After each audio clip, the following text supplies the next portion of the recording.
Com a chegada do Messias, o pacto muda. O pacto muda, porque agora o pacto não será mais de sangue de animal. O animal não vai mais para a grelha queimar. Agora, nós temos o próprio Deus encarnado, oferecendo-se como sacrifício. E agora, o véu do templo rasgado possibilita ao ser humano um novo concerto. E esse novo concerto, conforme Gálatas e Romanos, não é mais baseado na morte de um animal, mas pela fé no sacrifício de Cristo. Então, se você me pergunta por que 2 testamentos? O primeiro, para preparar o povo para a chegada do Messias. O segundo, para demonstrar ao povo que o Messias chegou. E aí, ambos são pela fé. Não é?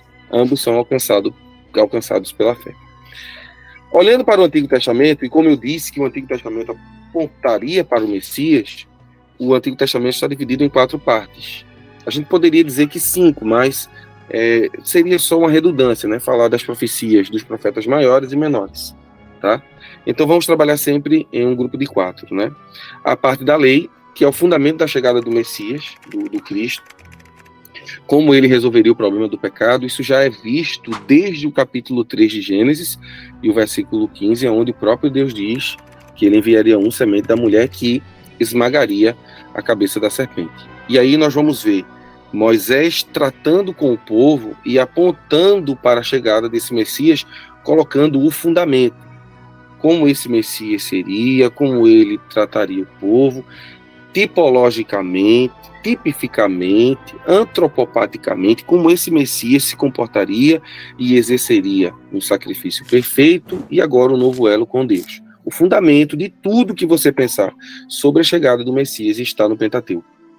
O próprio texto que eu li agora, né, como leitura, antes da nossa aula, que foi Atos capítulo 17, o apóstolo Paulo está usando cerca de 4 passagens de de Gênesis, para explicar ao povo a necessidade da crença em Cristo.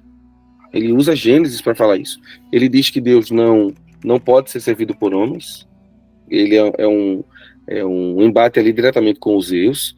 Ele diz de forma enfática que Deus que fez todos os homens, e aí se contrapõe ao pensamento grego que o caos originou tudo, aí depois veio a Terra, que é chamada de Gaia, Urano, depois vieram os titãs, depois vieram a terceira geração de deuses, que é de onde vem Zeus. Então, Paulo está esmagando toda a teogonia dos gregos, simplesmente apresentando Gênesis para eles, tá?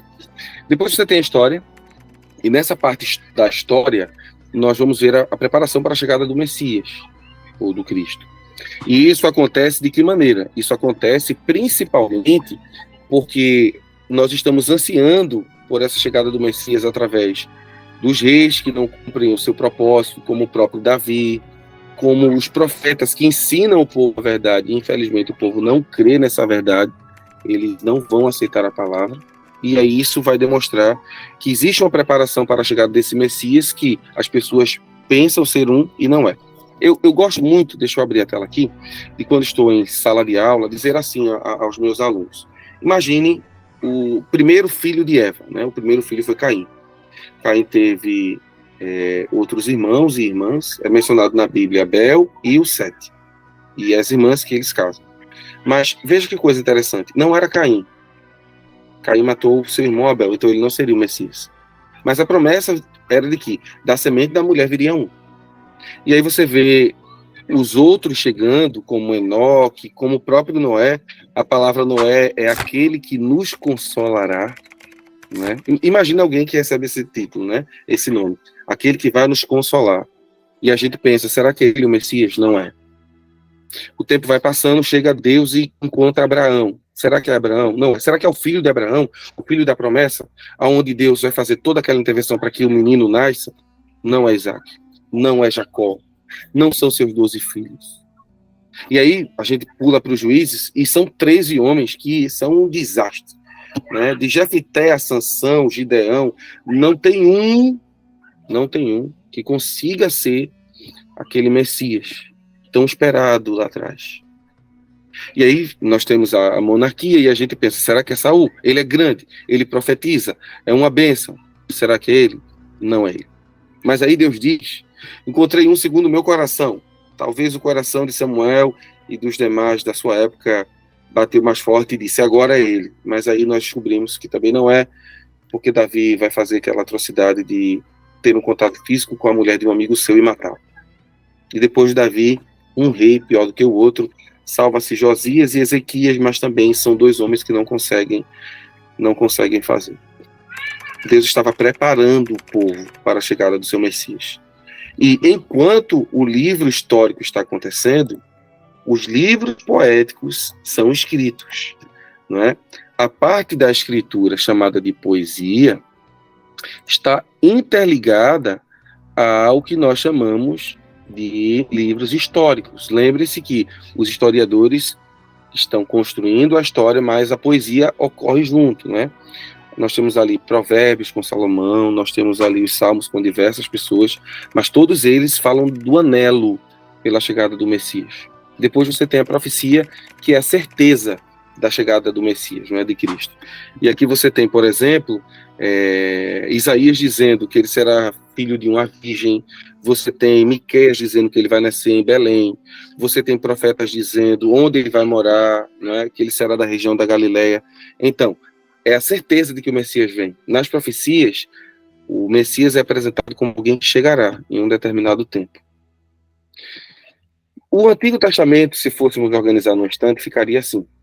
Os livros históricos, contendo os livros chamados de Lei de Moisés, né, que a gente viu o Pentateuco, e também a parte de Samuel, Reis e Crônicas, Esdras, Neemias e Esté. Você tem a parte da poesia, que é Jó, Salmos, Provérbios, Eclesiastes e Cantares, o livro de Jó, possivelmente escrito por Moisés. Você tem os maiores, e aqui Daniel encabeça os menores, mas ele faz parte dos maiores, tá? Isso aqui é uma organização de acordo com a Septuaginta. Quando a gente pensa em Bíblia hebraica, a Bíblia é diferente. A Bíblia aqui é um pouquinho diferente. Principalmente quando Jerônimo vai fazer a Vulgata, porque ele não vai usar, e também a Septuaginta, não é? A Septuaginta, ela traduz o Antigo Testamento conforme está lá. Lei, profetas e escrito. Torá, Nevim e Ketuvim. Fica assim a divisão. Deixa eu mostrar para vocês. Olhem para essa tela, vê que legal. Nós temos a lei, chamada Torá, e aí você tem de Gênesis ao Deuteronômio. Depois, em casa, vocês vejam o que significa cada livro, né? Por exemplo, Gênesis é no princípio, que é o Bereshit, né? Êxodo esses são os nomes. Levítico, e ele chamou. Números, no deserto. E Deuteronômio, estas são as palavras. Depois você tem o Nevim, que são chamados de profetas. Aqui, entenda profeta não como a gente entende profetas, né? Por exemplo, Josué é um livro profético para os judeus, porque ele tem uma carga profética, cumprimento daquilo que Deus falou a Abraão. O livro dos Juízes aponta para as profecias que não deram espaço no povo de Deus. O povo não ouviu a mensagem, e Deus sempre cumpriu as suas promessas. Mas aí você tem Samuel e Reis como um livro só, e esses livros contêm mensagens proféticas dentro deles. Então, para o judeu, de Josué a Reis, todos esses são livros proféticos, porque ou é o cumprimento de uma mensagem profética, ou possui conteúdo profético dentro deles.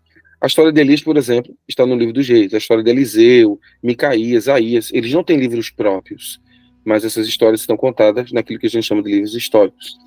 Nessa parte são chamados os profetas anteriores. Os profetas posteriores está falando realmente de um ministério profético. E aí você tem 12 profetas menores, junto com Isaías, Jeremias e Ezequiel, que são considerados pelos profetas Nevim, né, pelos judeus, Nevim. Então, quando Jesus diz assim, eles têm a lei, os profetas, Jesus está falando dessa divisão aqui. Tá? É muito importante você saber isso. Toda vez que Jesus vai citar o Antigo Testamento, ele fala muitas vezes, eles têm a lei. O que é que diz a lei? Então, quando Jesus fala isso, ele está falando do Pentateuco. Quando Jesus, em Lucas 16, fala, eles têm a lei e os profetas, mencionando algo que foi dito por Abraão, está falando dessa divisão aqui, que eu estou apresentando a vocês agora. Não é? A lei, tendo o Pentateuco e os profetas, os livros que a gente chama de históricos e livros proféticos. Os Ketuvins, que são os escritos, são livros que são usados para ser cantado em festas, livros para serem apreciados em momento de dificuldade, como, por exemplo, Ruth e Lamentações. né? São livros que são usados no dia a dia do povo judeu. E histórico mesmo, para os judeus só existem 3 livros. O livro do profeta Daniel não é considerado um livro profético para os judeus, e sim histórico, já que as profecias de Daniel não se referem ao povo judeu, e sim aos gentios.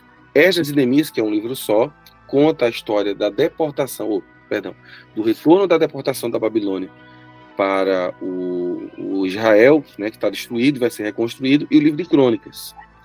O livro de Crônicas ele tem uma diferença muito grande de Samuel e Reis. Ele é um resumo de Samuel e Reis, mas só vai contar a história do Reino do Sul. Deixa eu olhar mais uma vez aqui para vocês. E essa é a particularidade que existe nesse livro. A diferença básica que existe no livro de Crônicas é que a história está sendo contada a partir, veja que interessante, da visão dos sacerdotes. Então, para os sacerdotes, quando há ruptura e os samaritanos têm o seu reino lá, aquele reino não é o reino. Então a história só é contada da parte sul. Você não vai encontrar a história do Reino do Norte, a não ser quando nós temos críticas veladas a eles. Por exemplo, aquela parte de Josafá e Acabe, né? Josafá é o rei do sul e Acabe o rei de Samaria, o reino do norte. E aí, quando eles se aparentam, existe em crônicas uma admoestação a Josafá, porque ele fez aliança com o inimigo do Senhor. Eles não se consideram mais irmãos, e aí tem a questão histórica para comprovar isso aí. Tá bom? Vamos à frente.